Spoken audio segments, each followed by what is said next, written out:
On n'est pas du monde, une émission proposée par l'équipe du Verbe avec Simon Lessard et Ariane Blais-Lacombe. Cette semaine, à l'émission, Emmanuel Lamontagne s'intéresse aux rituels et symboles de la lutte. Édouard Chatov croit à la résurrection des morts et Sarah-Christine Bourriane témoigne de l'accompagnement de sa mère en fin de vie. Bref, on n'est pas du monde.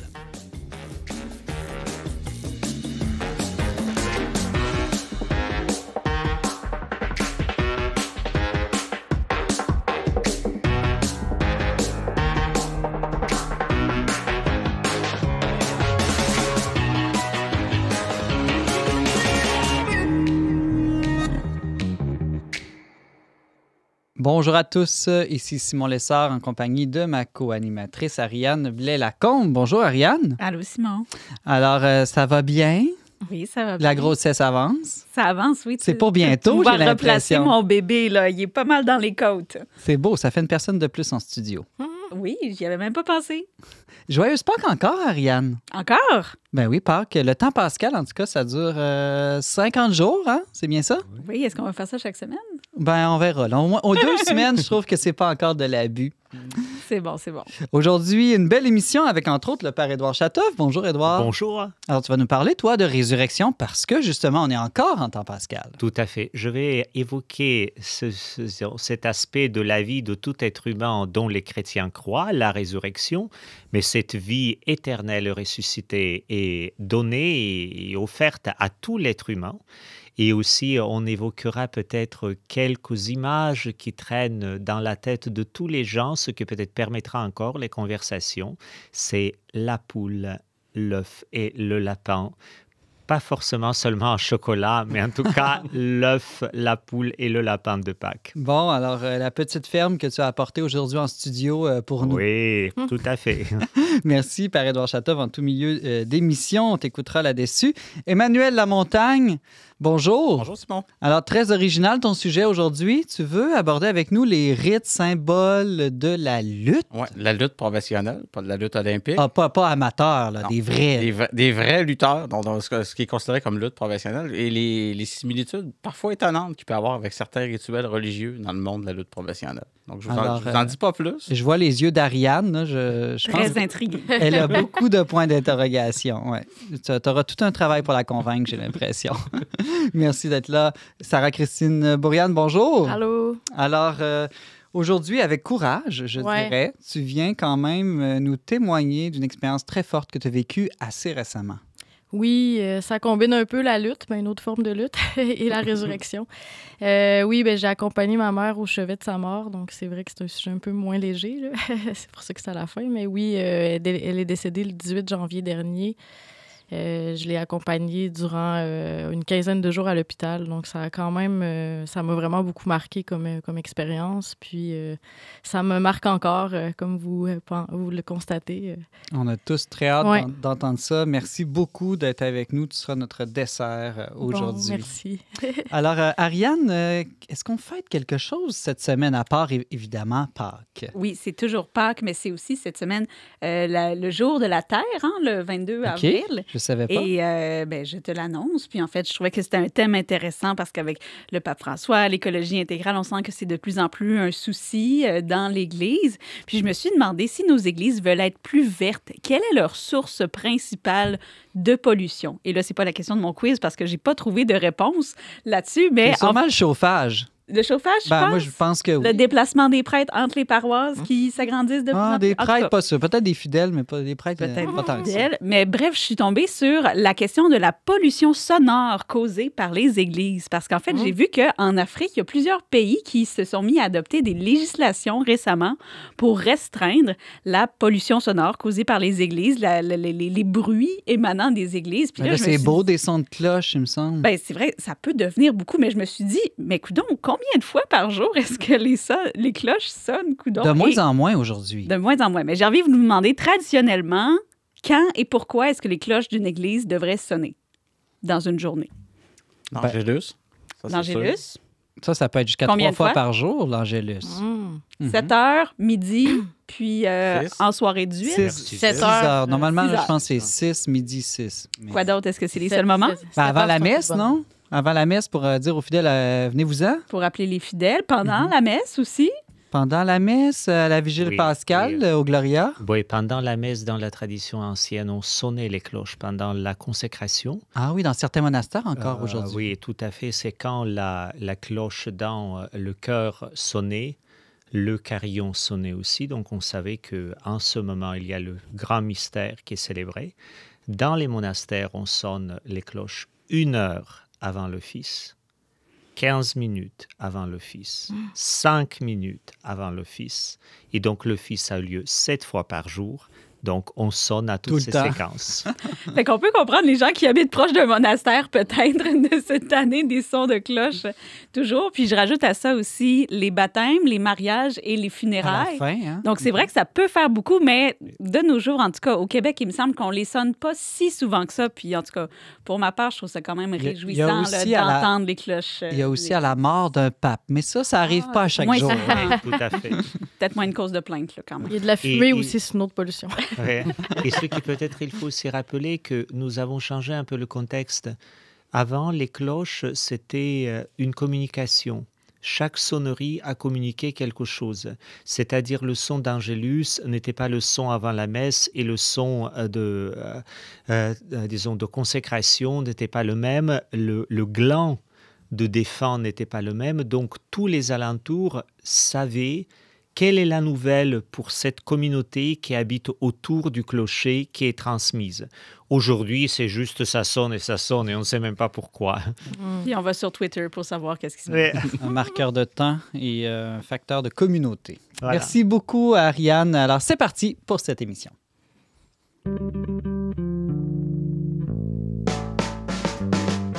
On n'est pas du monde est une émission produite par l'équipe du magazine Le Verbe. Pour vous abonner gratuitement et recevoir 8 numéros par année, visitez leverbe.com/abonnement. La lutte fait partie de notre culture et de notre histoire québécoise. Sport spectacle populaire ou théâtre acrobatique postmoderne, elle déchaîne les passions aussi bien de ses amateurs que de ses opposants. Incursion dans les coulisses de ce show dont vous êtes le héros avec notre chroniqueur Emmanuel Lamontagne. Salut Emmanuel. Bonjour Simon. T'es un passionné de lutte, Ouais. toi. Oui, il faut le dire. Je me souviens pas d'un moment où je n'ai pas écouté la lutte, tellement j'étais petit quand j'ai commencé à écouter la lutte. Donc, je fais partie des partisans, pas des opposants de la chose. OK. Mais là, la lutte, là, c'est quoi? De quoi qu'on parle quand on parle de la lutte? C'est-tu un art? C'est-tu un sport? C'est tout ça à la fois. En fait, c'est une question qui est difficile, ça, ce que tu me poses là pour commencer la chronique, parce que c'est assez inclassable, la lutte. Le côté sportif est indéniable, c'est-à-dire que c'est des athlètes professionnels qui vont faire ça. C'est des gens qui sont très en forme, ça prend énormément de cardio. Il y a beaucoup... Les chutes sont réelles. Donc, il y a vraiment un haut prix physique à payer pour pratiquer ce sport-là. Mais en même temps, tout ça est prédéterminé. Donc, c'est pas un sport au même titre, par exemple, qu'une partie de hockey où c'est vraiment la performance physique qui va faire qu'on va avoir le dessus sur l'autre équipe, ou dans des sports individuels comme l'escrime, par exemple. Vous faites la meilleure feinte, vous avez le dessus sur la personne en face. Tous les résultats sont décidés d'avance. Donc, on ne peut pas parler de sport à proprement dit pour définir la lutte. Donc, il y a une partie spectacle. Évidemment, les coups sont portés, mais ils ne sont pas à impact plein non plus. Donc, il faut faire semblant d'avoir mal pour que les gens croient que vous êtes en train de souffrir le martyre dans une prise de soumission. Donc, c'est difficile de classer ça juste comme sport. Mais en même temps, ce n'est pas du théâtre non plus, parce qu'il y a tout le côté sportif, justement, que je viens de décrire auparavant. Il y a de l'improvisation aussi. Il y a une partie d'improvisation aussi là-dedans. Donc, les lutteurs sont à la fois des acteurs et des sportifs. Ce qui me fait dire, moi, personnellement, la définition que j'ai le plus aimée, c'est tout récent. Là. C'est dans un documentaire qu'il y a eu il n'y a pas très longtemps à Historia. C'est Marco Estrada, qui est un lutteur des Maritimes, qui parle de sport, S-P-A-R-T. Donc, un mix de sport et d'art. Ah, c'est intéressant. Donc, une forme de théâtre extrême, si on veut. Mais tu as dit que l'issue était décidée d'avant. Oh, Qui décide? Il y a un scripteur. Il y a un scripteur, comme dans tout bon... D'ailleurs, Emmanuel a déjà été scripteur de J'ai lutte. déjà fait ça. Comme dans tout bon show de télévision, il y a quelqu'un qui va écrire les histoires à l'avance. Donc, on sait, par exemple, que si moi, je suis en rivalité avec Simon, ça va finir dans 4 mois d'une façon où Simon a le dessus. À long terme comme ça, ouais. pas juste individuellement Non, le c'est ça. combat. OK, il y a une Tant que c'est moi trame, qui là. gagne en bout de ligne, je suis d'accord. Mais c'est qu'il va avoir... C'est qu'il y a une Je vous regarde, là. Je pense que je viserais sur Emmanuel. il y a une progression dans l'histoire. C'est-à-dire que il va y avoir à long terme, on sait où est-ce qu'on veut aller parce que tous les lutteurs ont un personnage là, en partant.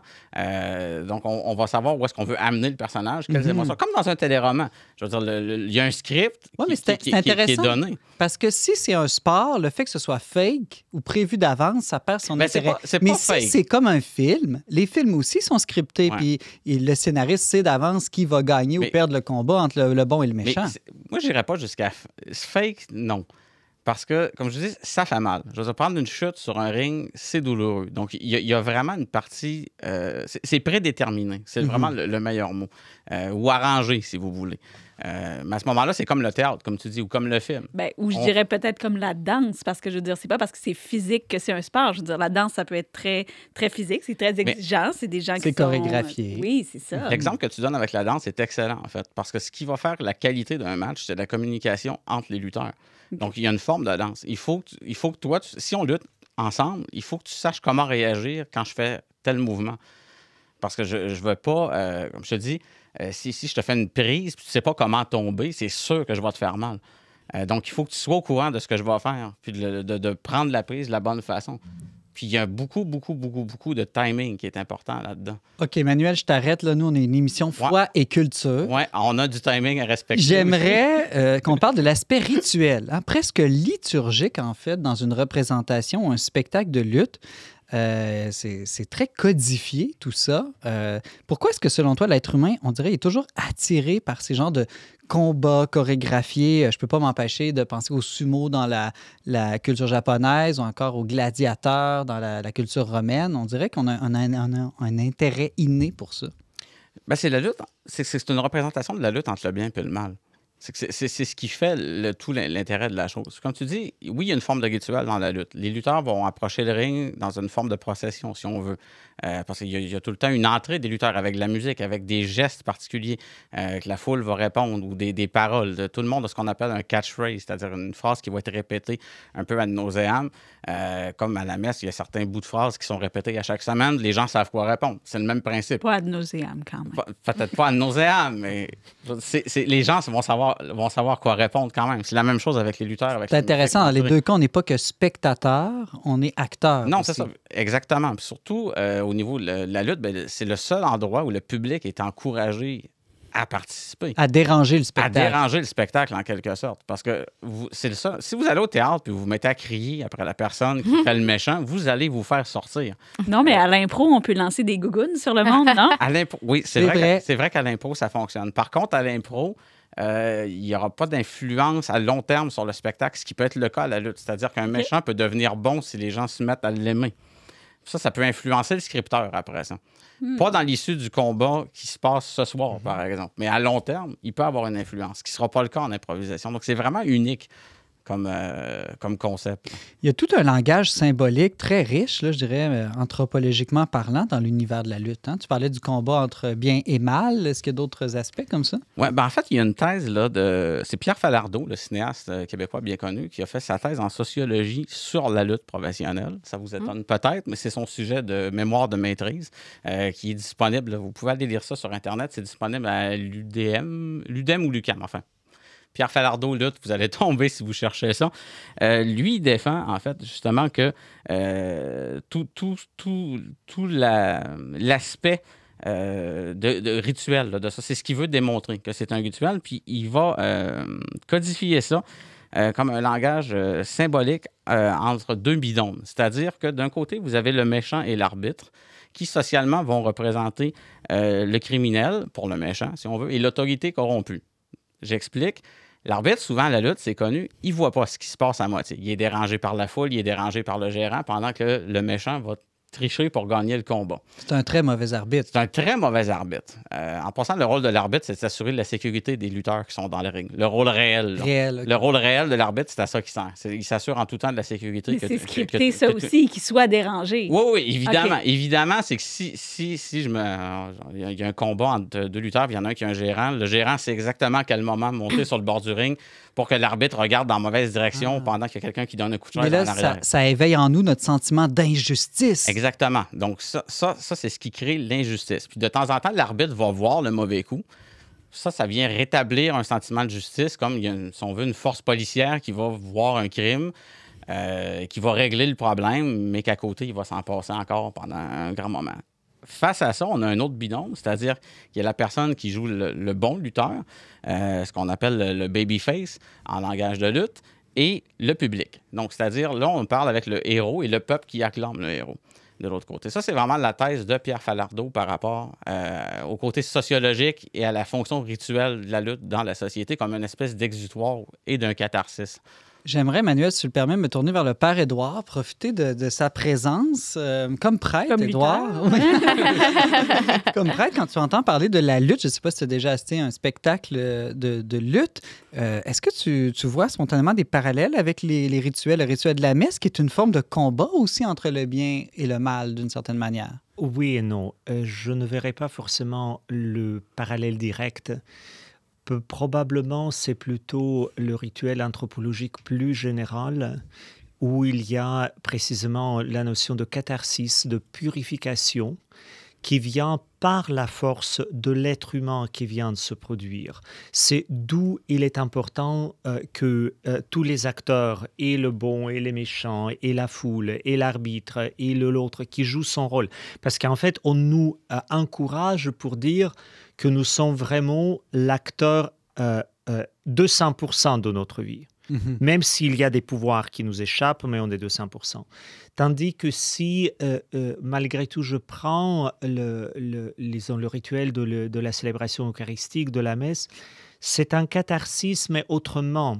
C'est un catharsis de participation active, de réception du don et de mise en fructification de dons reçus. Il ne s'agit pas de crier le plus fort possible à la messe. Voilà, il ne s'agit pas... Non, quoique, je pense, dans la célébration liturgique, pour les plusieurs raisons, nous avons perdu certains aspects qui aussi donnaient ce qu'on appelle la participation active des fidèles, d'où il y a plusieurs misinterprétations ou incompréhensions de ce terme. Par exemple, les fidèles sont invités pleinement à participer au chant, à la réponse qui convienne aussi aux fidèles et prendre part active, ce qui n'est pas toujours évident. Oui, c'est vrai. Mais ça, c'est le cas dans un spectacle de lutte aussi. Oui, vas-y, Emmanuel. On incite fortement les gens à participer à l'action qui se passe, donc à crier son approbation ou sa désapprobation.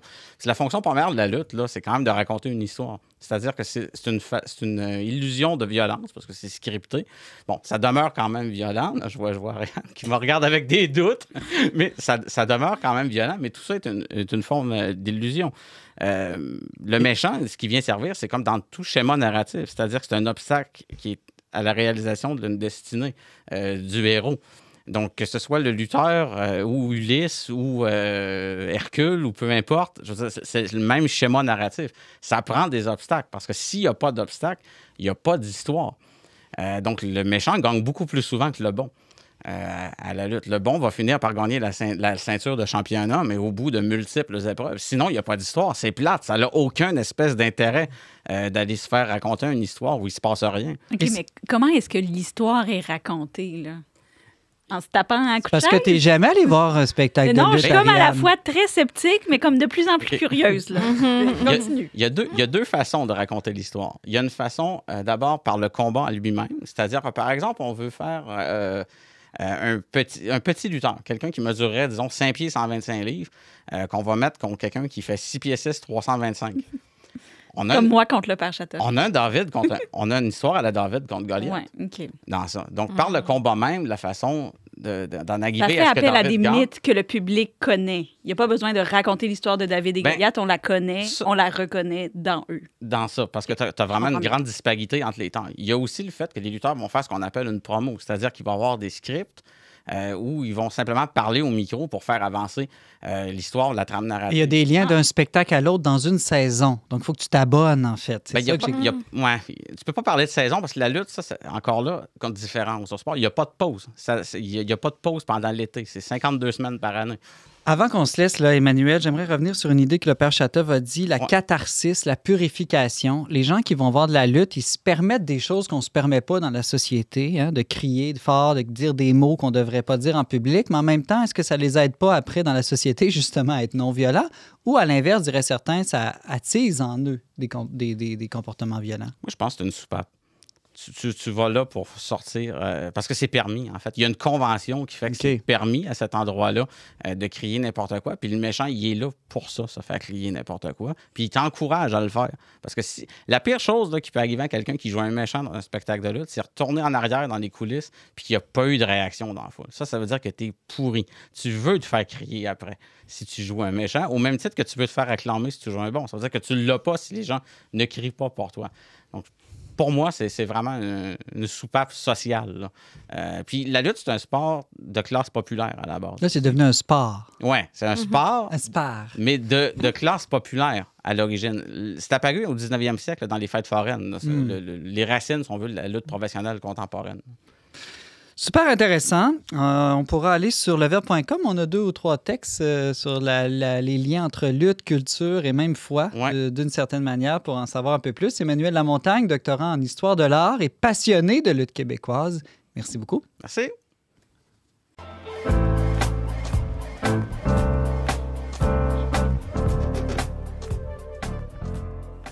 C'est toujours Simon Lessard à la barre d'On n'est pas du monde.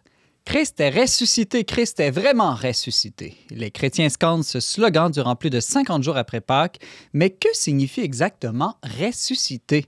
Le père Édouard Chatov est avec nous pour nous éclairer un peu sur ce mystère si lumineux qu'il peut parfois éblouir nos faibles intelligences. Bonjour, père Édouard. Bonjour. Alors, quand on parle de la résurrection, là, de quoi est-ce qu'on parle exactement? Est-ce que c'est juste un synonyme de réanimation, réincarnation? C'est étonnant, mais le terme lui-même, on pourrait dire que la résurrection, c'est le processus et les résultats du combat pour la vie. Ah, très intéressant. Et donc, la question, c'est assez, disons, précis et en même temps très large. Donc, prétendre donner la définition et dire la résurrection, c'est ceci ou c'est cela, ce sera un peu fou et un peu prétentieux. Par contre, il y a plusieurs idées à propos de la résurrection.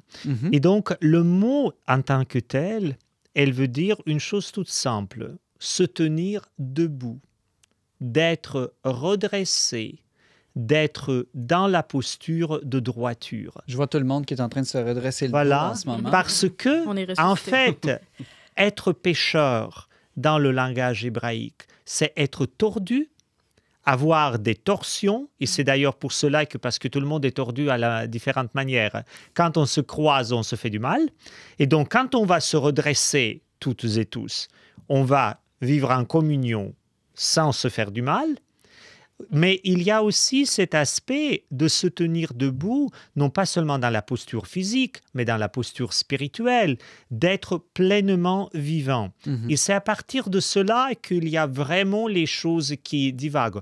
Peut-être plus facile dire de temps en temps ce que la résurrection n'est pas.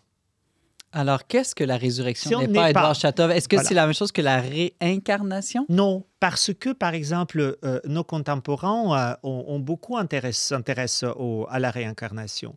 Parce que quel est le concept qui est derrière? C'est que si j'ai raté un peu ma vie dans cette version-là, mais j'ai encore 3, 4, 5 versions. C'est comme un jeu vidéo. C'est comme un jeu vidéo, ou comme le dessin animé dont j'ai parlé dans ce même studio, le chapeauté. Donc, mais le problème, même là, le nombre de vies est limité. Ce n'est pas à l'infini. Et je ne sais pas pourquoi, dans la mentalité occidentale, on s'est créé une idée que quand on se réincarne, on va dans la meilleure version de nous-mêmes. Alors que ce n'est pas nécessairement le cas dans l'hindouisme. Ce n'est pas du tout. Dans les traditions orientales, c'est plutôt le contraire. C'est quand on va s'accomplir pleinement, on ne se réincarne plus. On va vers le bonheur éternel, un peu la disparition de l'être dans le grand tout divin. Par contre, la réincarnation, c'est le châtiment divin pour une vie non réussie. Donc, on retombe un peu plus bas et on doit prouver qu'on est digne de vie, on doit remonter. Donc, c'est le tout oriental. Il ne veut pas se réincarner. Il veut s'échapper au cercle de réincarnation infinie. Parce qu'on commence comme un être humain, mais on peut tomber dans un cheval, dans une feuille, dans un ver. Imaginez-vous, ma vie future, c'est être un ver. C'est sympa, même si on devient un papillon, mais tout de même. Donc la réincarnation, c'est un concept qui est très, très popularisé, mais en fait popularisé sous notre propre sauce. Et la vie n'est pas prise très souvent au sérieux dans ce cas. Un peu comme dans un jeu vidéo, on a Oui. plusieurs vies, mais la réincarnation serait le signe d'un échec. Oui, On n'a pas réussi à passer le Tout à tableau fait. de la vie, tout à fait. alors que la résurrection, c'est le signe d'une victoire, d'un Tout succès. à fait, c'est un succès. Et en plus, il y a aussi une autre chose, c'est que dans le cas de la réincarnation, on sait que c'est la vie, que si on n'est pas réussi, il y a quelque chose qu'on a manqué. C'est-à-dire quelque chose on n'était pas sérieux. Quelque chose on n'a pas prêté assez d'attention. Tandis que la résurrection est vraiment dire ma vie ici-bas, c'est la vie qui compte, donc je vais essayer de faire mon mieux, mais la résurrection dit une autre chose. La vie est offerte et donc c'est le don de Dieu qui vient pour chacun d'entre nous. Et à quelle vie on ressuscite? Est-ce que c'est à la même vie terrestre? Je ne le pense pas parce que c'est là que l'évangile de Jean, dans l'épisode de résurrection de Lazare, le mot d'ailleurs qui est utilisé traditionnellement est la résurrection, mais quand les gens expliquent ce passage, ils disent toujours un peu le retour à la vie, c'est que Lazare sort de son tombeau, mais il revient à sa vie comme auparavant, avec une petite nuance.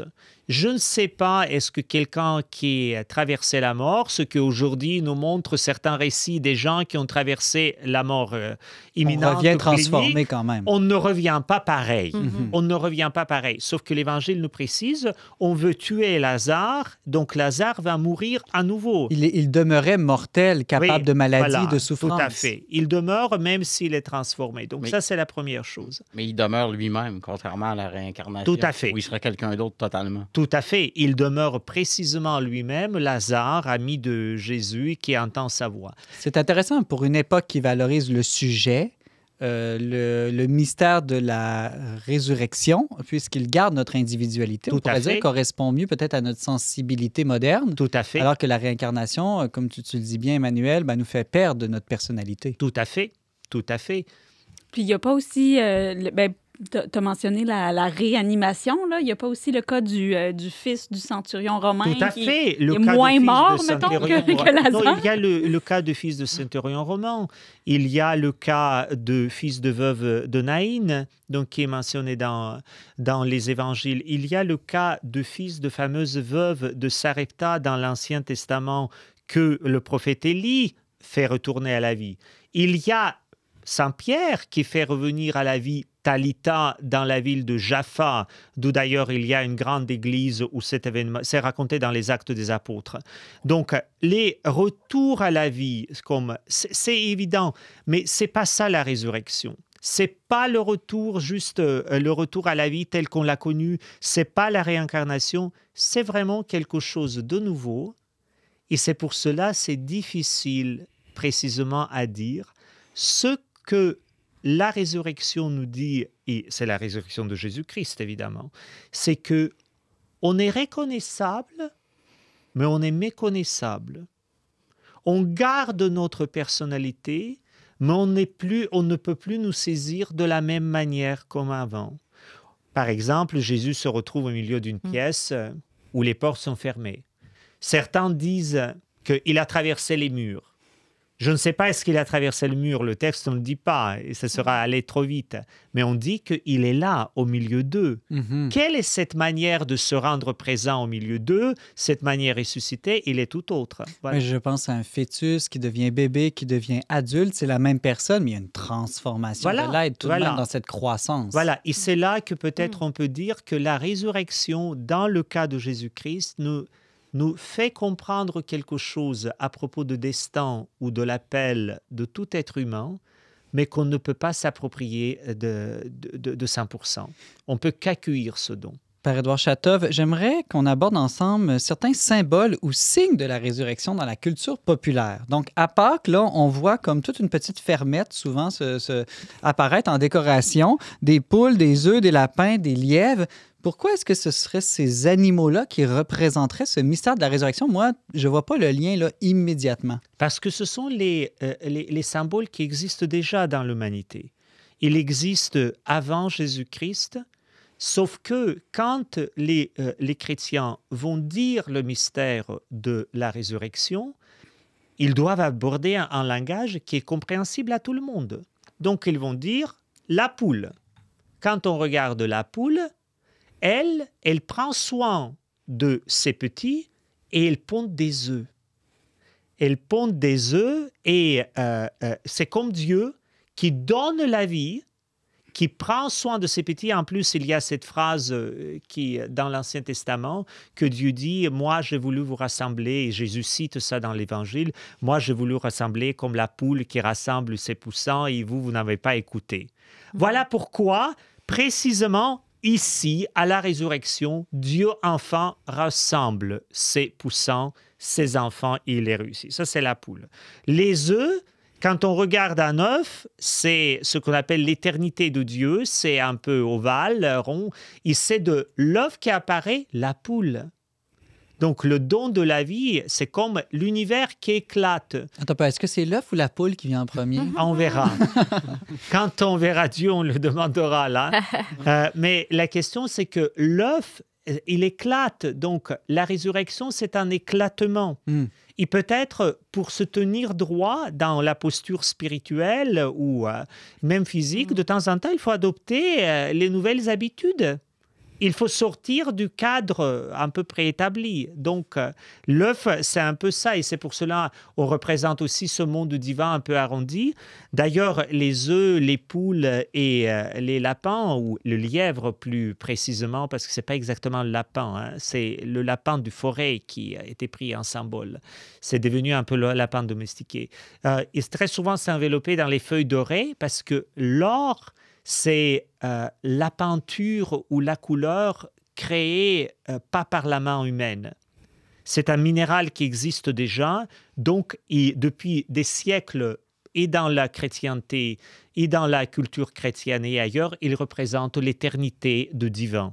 Et le lièvre, donc c'est comme Jésus surgit inattendu du tombeau et on ne le retrouve pas, les lièvres surgissent de la terre et sautent et on ne peut pas les saisir. Je pensais que c'est parce qu'ils faisaient beaucoup d'enfants puis que c'était un symbole de fertilité et de vie. Non. Dans la foi chrétienne, le symbole de fertilité et de la vie, très souvent, on ne le pense pas. C'est lors de la vigile pascale, le cierge pascal, qui est plongé dans les fonds baptismaux. Il y a une très belle prière qui accompagne cela, que comme ces fonds baptismaux engendrent les baptisés, donc c'est le symbole de fertilité. Père Édouard Chatov, je connais un prêtre qui dit souvent à la blague « on nous menace de résurrection des corps ». Pourquoi toute cette emphase chrétienne sur le corps humain? Est-ce que c'est pas plutôt l'âme qu'il faudrait sauver puis nous libérer enfin de ce corps qui est fatigué, qui est souffrant, qui est malade, qui nous limite tant? Oui, mais c'est un peu douloureux de le dire, ou c'est peut-être heureux de le dire parlant de la résurrection, c'est que les chrétiens, la foi chrétienne n'a jamais pensé l'être humain en termes corps-l'âme. C'est une erreur fondamentale que beaucoup d'entre nous tiennent. La foi chrétienne, et par la théologie de Saint Paul et ailleurs, et ça revient heureusement aujourd'hui, c'est l'être humain est constitué de 3 éléments, corps, âme et l'esprit. Et donc, tous les 3 éléments sont importants parce que Dieu crée l'être humain dans cette intégrité et l'être humain est appelé à la bonté, au bonheur, à la beauté. Mais suite à certains événements que, à nouveau, l'expérience croyante appelle le péché, le corps est devenu mortel, le corps est devenu souffrant. Et donc, la vraie question, c'est de ne pas se débarrasser du corps, mais grâce à la présence de l'esprit, régénérer et renouveler cette unité de corps, l'âme dans l'esprit qui fait que l'être humain est pleinement l'être humain. Les Grecs, je crois, parlaient du binôme sarx, pneuma, chair et esprit. d'une certaine manière. Le souffle de Dieu en nous. Oui, tout à fait. Mais tout à fait. Sauf que ce qu'on appelle l'âme, malgré tout, et c'est le psyché en grec. Et donc, l'être humain, si on opère des termes grecs, ça va être le sax, psyché et pneuma. Les trois ensemble. Les trois ensemble. D'où d'ailleurs la corporéité liée à la psychologie à la spiritualité, et les spiritualités et psychologie définissent notre condition physique. En terminant par Édouard, il nous reste 1 minute environ. J'ai une grande question pour toi. J'ai l'impression que dans notre culture occidentale, québécoise aussi, la fête de Noël, le mystère de l'incarnation est resté plus présent, plus populaire, alors que le mystère de Pâques, la fête de Pâques, à part prendre du chocolat, est éclipsé.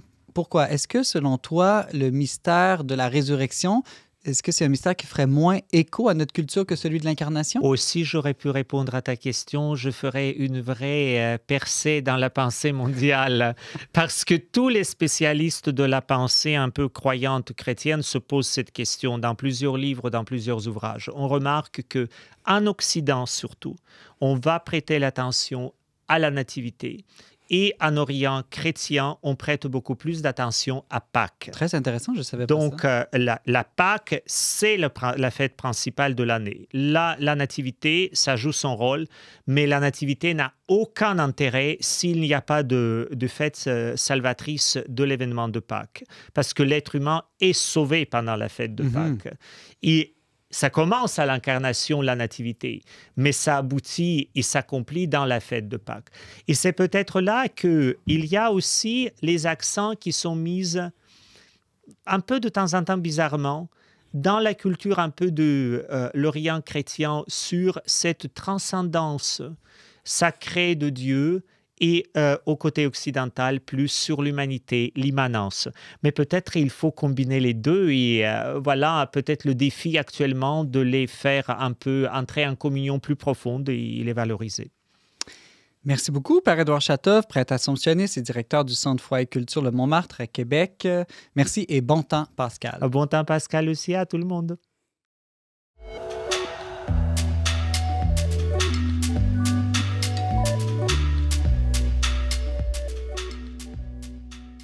Le passage de la mort à la vie demeure le plus grand mystère de l'existence humaine. Sarah-Christine Bourriane a récemment accompagné sa mère dans ce moment ultime de réconciliation et de communion. Elle est avec nous pour en témoigner spécialement des lumières et des grâces reçues dans ce temps ouvert sur l'éternité. Bonjour, Sarah-Christine. Allô. Alors, merci beaucoup de venir témoigner aujourd'hui.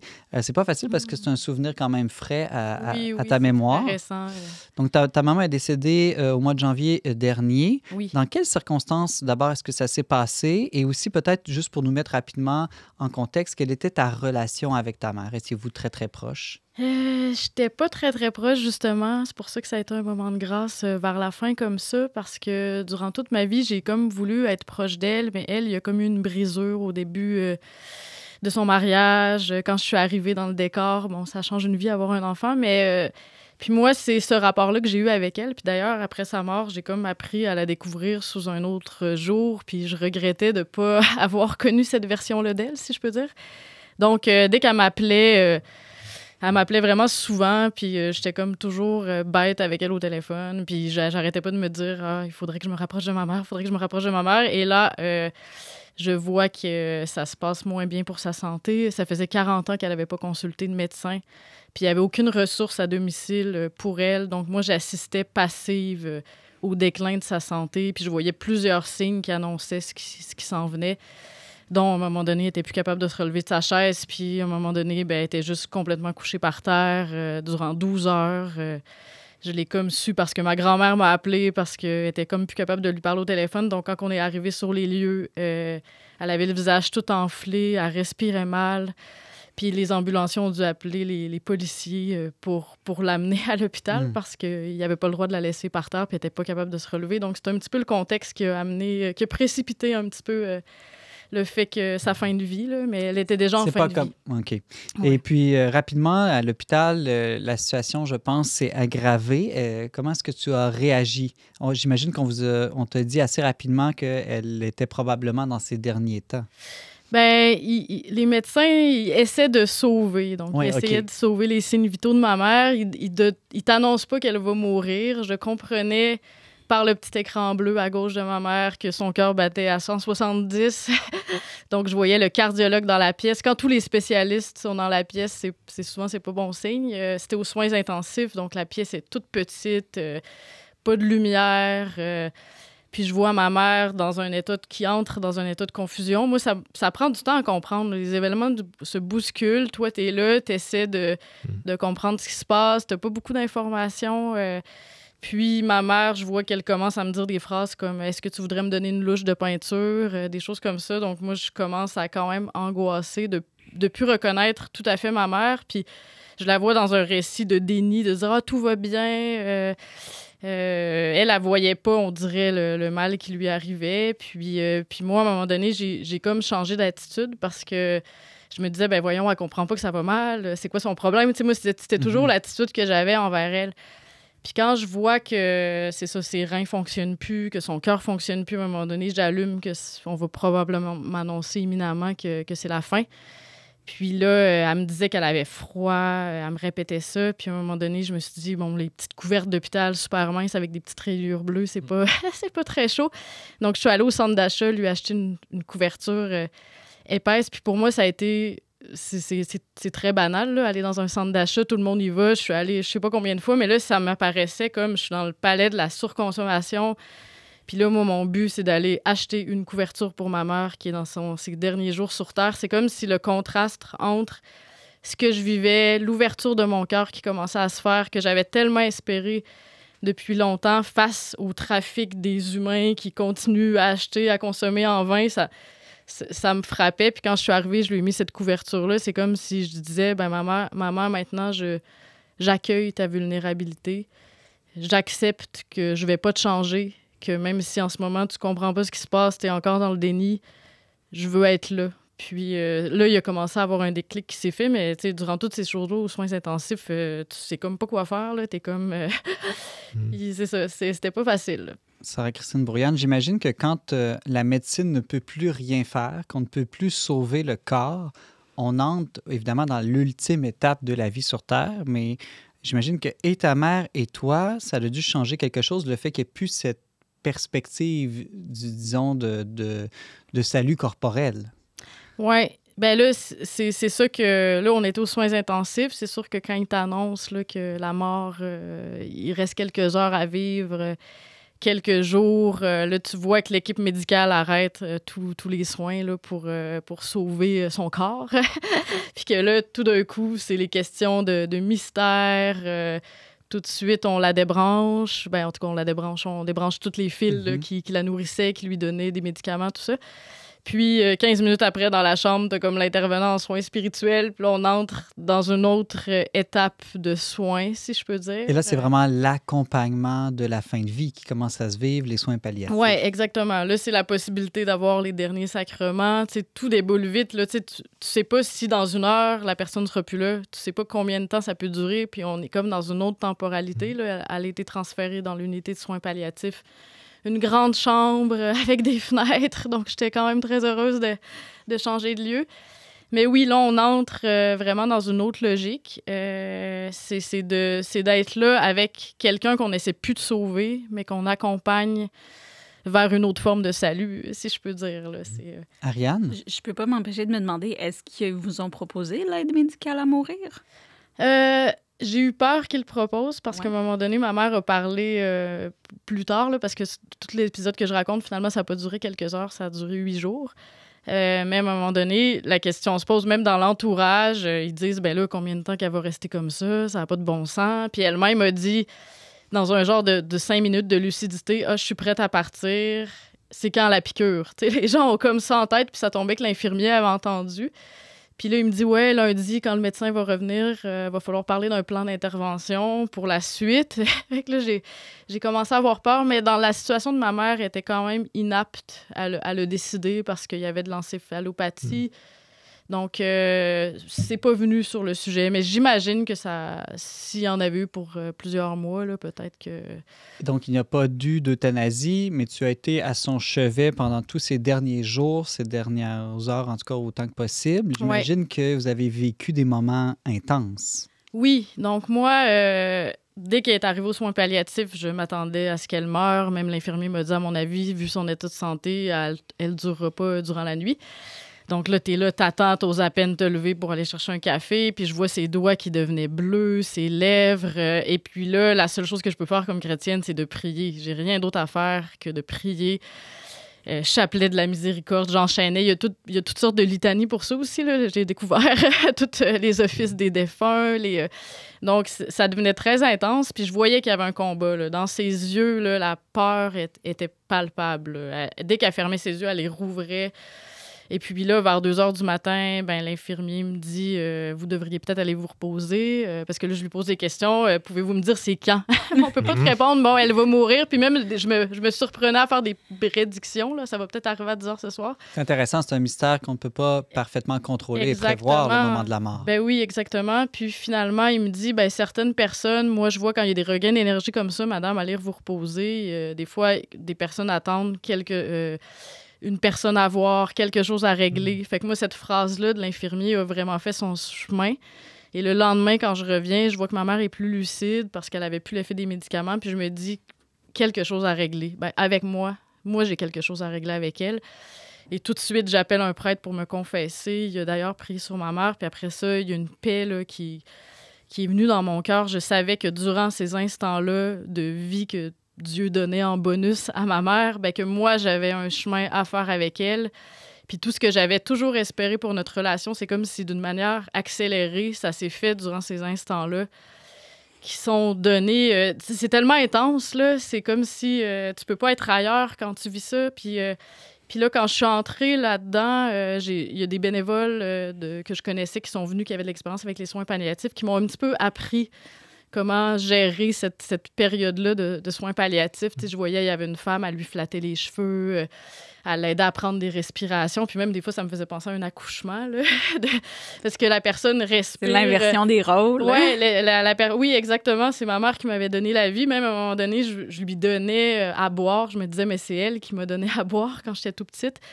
Mais c'est ça, j'essayais, à un moment donné, je lui flattais les cheveux, je lui caressais les mains, puis c'est ce que je trouvais beau aussi de voir la dignité de cette personne-là qui est plus fonctionnelle, qui est comme en train de partir, puis de dire, puis elle, la personne me disait, est-ce qu'elle a été changée? Elle veillait à ce qu'elle garde. Il y a une dignité qui demeure de la personne humaine, même si elle est dépendante, souffrante, fragile. Oui. De dire, pourquoi qu'elle aurait besoin d'être changée, de toute façon, elle va mourir. On pourrait se dire ça, mais non, on tenait à ce qu'elle soit bien peignée, bien présentée. Puis elle, même si elle n'était pas complètement, consciente de ce qui se passait, je sentais qu'elle savait là, que c'est vers ça qu'on s'en allait, mais elle ne pouvait pas avoir de dialogue nécessairement. On ne pouvait pas faire de discussion ensemble. C'est-à-dire le corps, le dialogue, ça communique autrement. Ça communique autrement. Ça communique exactement. Autrement. Puis elle était réceptive, tu sais, puis il y avait de l'anxiété qui était là. Puis le but des soins palliatifs aussi, c'est de calmer cette anxiété, d'avoir le bon dosage de morphine. Puis quand tu t'accompagnes quelqu'un, tu es comme les yeux sur le terrain pour l'infirmier que je sais pas combien de chambres où aller. Donc toi, tu te dis, hey, là, je commence à voir qu'il y a plus d'agitation. Est-ce que tu pourrais comme ajuster la dose? Est-ce qu'il y aurait peut-être un calmant à donner? Mais ça, j'ai comme tout appris ça, en fait, en étant avec des personnes qui ont pu m'aider à comprendre ce qui se passait à ce moment-là. Sœur Christine, tu m'as partagé hors onde que tu voyais pratiquement Jésus d'une certaine manière dans ta mère. Oui. Et que la chambre d'hôpital est devenue presque un sanctuaire d'une certaine manière. Oui, exactement. Donc, j'arrivais, même je me surprenais à faire un signe de croix quand j'entrais dans la chambre. Même à un moment donné, je me disais, il faudrait peut-être que j'aille prier à la chapelle d'adoration. Puis je me disais, non, c'est ici, la chapelle, c'est ici l'adoration. C'est comme si je voyais le Christ à mes pieds, puis ça m'a frappé parce que c'était Christ Matthieu... souffrant, agonisant. Oui, puis c'était Matthieu 25, là, l'évangile qui était lu dans le dimanche après la mort de ma mère. Puis j'avais soif, vous m'avez donné à boire, j'étais nue, vous m'avez vêtue. C'est exactement ça que je faisais avec ma mère. Puis c'est comme si... Dans la chambre, je suis au portique de l'éternité. Là. Je suis au parquet de l'éternité. La mort c'est le mystère ultime de la vie. C'est vers ça que notre vie aboutit. Puis c'est comme si je regardais dans le temps, mais j'étais dans une autre temporalité. Puis heureusement que j'ai eu un bon employeur pour me permettre de vivre de vivre intensément ces moments-là, mais c'est comme si tout me paraissait vain, puis je vois pas où j'aurais pu être. C'était comme là que je devais être. Et accompagner ma mère, c'est le passage de sa vie. Il fallait que je sois à ses côtés pour prier. Est-ce que tu étais seule ou d'autres personnes t'ont aidé? Oui, il y a eu d'autres personnes. Puis je me disais que ça serait bien qu'il y ait des apostolats pour aider justement des personnes qui veillent au chevet d'un mort. Parce que une sorte de doula de la mort plutôt que de la naissance. Il y a eu une vierge consacrée qui avait 2 semaines plus tôt aidé son amie à accoucher. Puis là, dès que je lui ai dit que ma mère était à l'hôpital, elle a dit « Je vais venir ». Puis elle est restée là, les 3 derniers jours. Je pense qu'elle était avec moi pendant 10 heures de temps. On ne pouvait pas allumer des lampions. Là.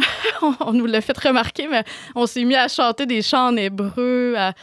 Elle avait apporté des huiles de terre sainte. On bénissait ma mère. Je lui ai même fait symboliquement ce que j'avais reçu à mon onction en catéchuménat avant de me faire baptiser. On nous bénit le front, les lèvres, les oreilles. Donc, je faisais ça à ma mère.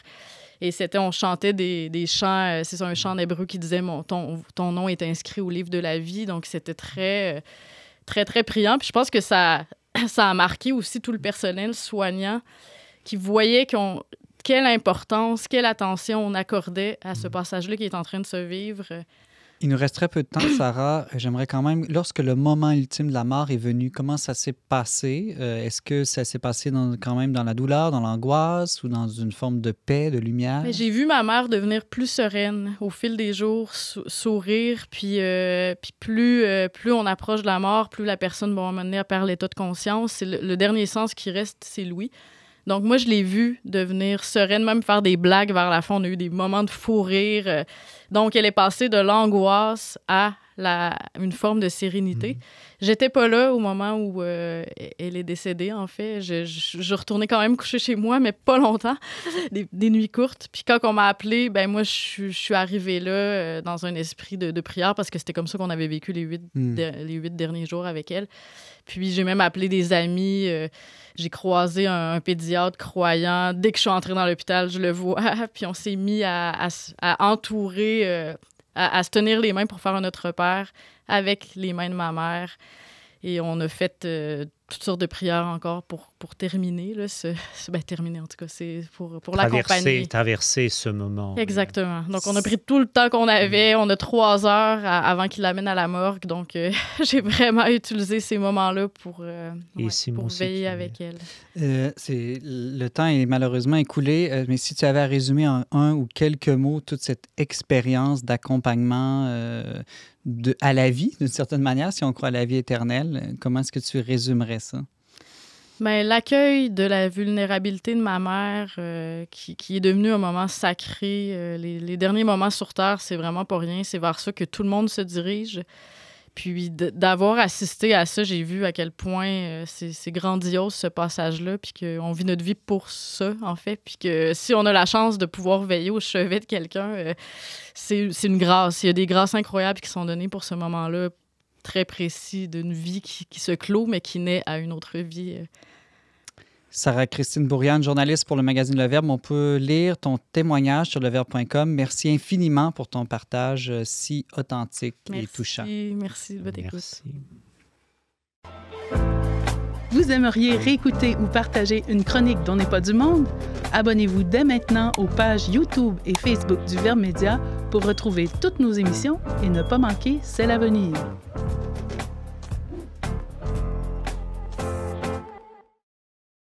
C'est l'heure de notre tour de table culturelle. Emmanuel Lamontagne. Oui, moi, je vous propose une chaîne YouTube du groupe de Petersons, qui est un groupe américain qui fait du bluegrass, country et gospel. Qui est un groupe familial. C'est une mère avec ses 3 filles et un fils et un ami de la famille. Fort, fort intéressant. Ils ont commencé leur carrière en chantant dans des églises. Maintenant, c'est une sensation YouTube aux États-Unis comme groupe. De Peterson, ça s'écrit P-E-T-E-R-S-E-N-S. Oui, et non Son. Peterson et non Son. Merci beaucoup, Emmanuel Lamontagne.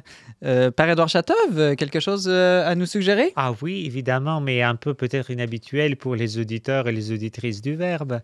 Tout le monde sait plusieurs fois que pendant le temps de Pâques, on écoute les oratorios de Bach, Passion selon saint Matthieu, Passion selon saint Jean. Mais peut-être au temps de Pâques, c'est mieux écouter les passions sur la fête de résurrection et de l'ascension. En plus, c'est une musique enchantante, donc ça peut même redynamiser les marches ou pour certains, peut-être même les jogging le matin. Alors, on ira voir ça. Il y a plusieurs versions sur YouTube, les oratorios de Pâques et de l'Ascension de Bach. Oui. Très intéressant. Merci, Père Édouard. Sarah-Christine Bourriane. Johnny, un film polonais qui parle de soins palliatifs. Ça va bien avec ma chronique.